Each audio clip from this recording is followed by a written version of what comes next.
Order impact ఏముండబోతుంది? వేకెంట్గా ఉంటాయా అవి, మళ్ళీ ఫిల్ చేయొచ్చా లేకపోతే కోర్టులో మ్యాటర్ ఉన్నాక ఎట్లా ఫిల్ చేస్తారు ఇక? అంటే గవర్నమెంట్ తొందరపడింది అంటారా మీరు?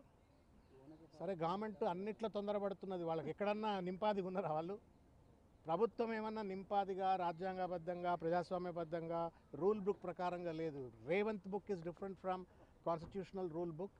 వాళ్ళు ఇష్టం వచ్చినట్టు చేస్తూ ఉన్నారు. Let's see what happens sir. అంటే ఇప్పటి వరకు జరిగినటువంటి పరిణామాల్లో అంటే ఒకవైపు మీరు హైకోర్టుకు వెళ్ళారు, ఆ తర్వాత ఇప్పుడు సుప్రీంకోర్టుకు వచ్చారు. సో సుప్రీంకోర్టులో ఈ రోజు ఇచ్చినటువంటి ఆర్డర్స్ మళ్ళీ 17th సెప్టెంబర్లోగా ఎలా ఉండబోతున్నాయి అనుకుంటున్నారు? అప్పటి వరకు ఈ ఎమ్మెల్సీలకు సంబంధించినటువంటి విషయంలో ఎటువంటి విధంగా వ్యవహరించాల్సి ఉంటుంది? సార్ ఆర్డర్ కాపీ వచ్చిన తర్వాత ఇంకా ఎలాబొరేట్గా మేము ప్రెస్ మీట్ పెట్టి మీకు ఎక్స్ప్లెయిన్ చేస్తాము, మా అడ్వకేట్లు కూడా చెప్తారు.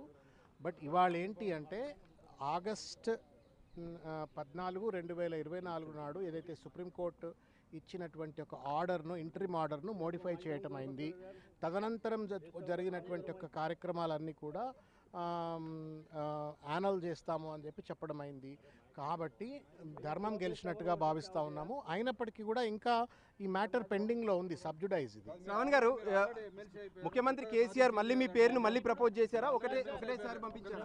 ఎన్నిసార్లు పంపించారు శ్రావణ్ గారు? ఎన్నిసార్లు పంపించారు?